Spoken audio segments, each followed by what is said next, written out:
They have made a decision to reject you no matter what you say or no matter what you do. They have made a decision and a choice to block the doors on you so that you can be hungry for love and money, so that your dreams will never come true. They won't cry for you. They won't weep for you because they already feel like your destiny to fail is all that you'll ever be, and that's all that will ever come true. But you know the devil is a liar, that he doesn't come to lift your hand up or inspire. That's why they cannot come together like a choir to sing you a song about coming back alive or being restored. They wait for you to die so that they can bury you, so that they can say, this was the story all along. And were we wrong about the things we said about this gentleman or this young lady? They were destined to fail, and we are here to bury the pieces in the body that carried the sense of failure. Almost as if it was a self-fulfilling prophecy. But again, I tell you, the devil is a liar, and that is not your portion. I want you to realize that the devil is a liar and that you have a God who is for sure, son. I hope you understand what it is that God is trying to do for you. He is not just a God of holiness, but he is a God of grace. The same grace that they will come to God for, seeking in his face. Yes, God is the kind of God who will give you the abundance of life even when death was promised. He will give you the kind of favor that will prolong your life even though he knows you don't deserve a thing he promised.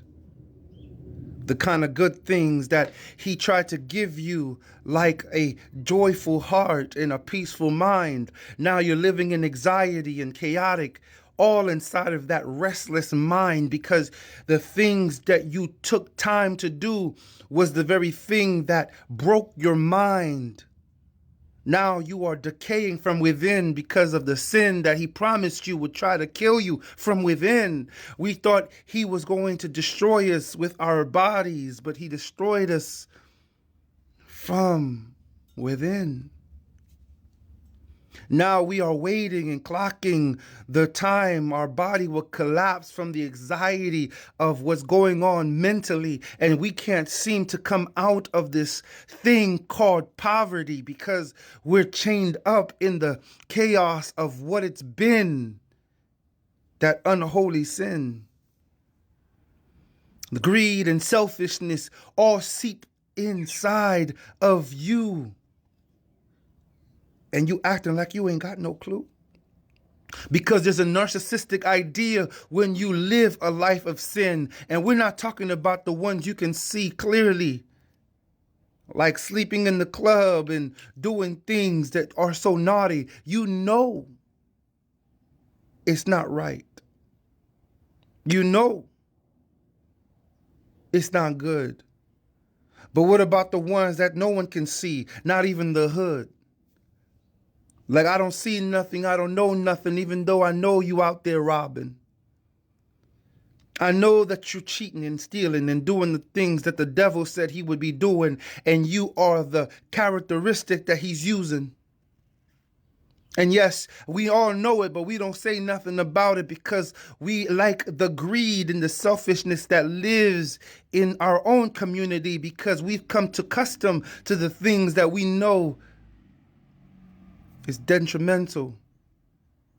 So we all call it all mental. As long as it doesn't physically bother us, it's never that physical. So we can forget the sin that God was talking about because it's prolonged. But for how long? Until you start seeing the evidence between the lies and all the things that you said were all broken ties because you never meant to keep the truth. You were just trying to look fly. Even for a moment while you were talking, And some of them will even come back and say, look at this. Wasn't he rapping?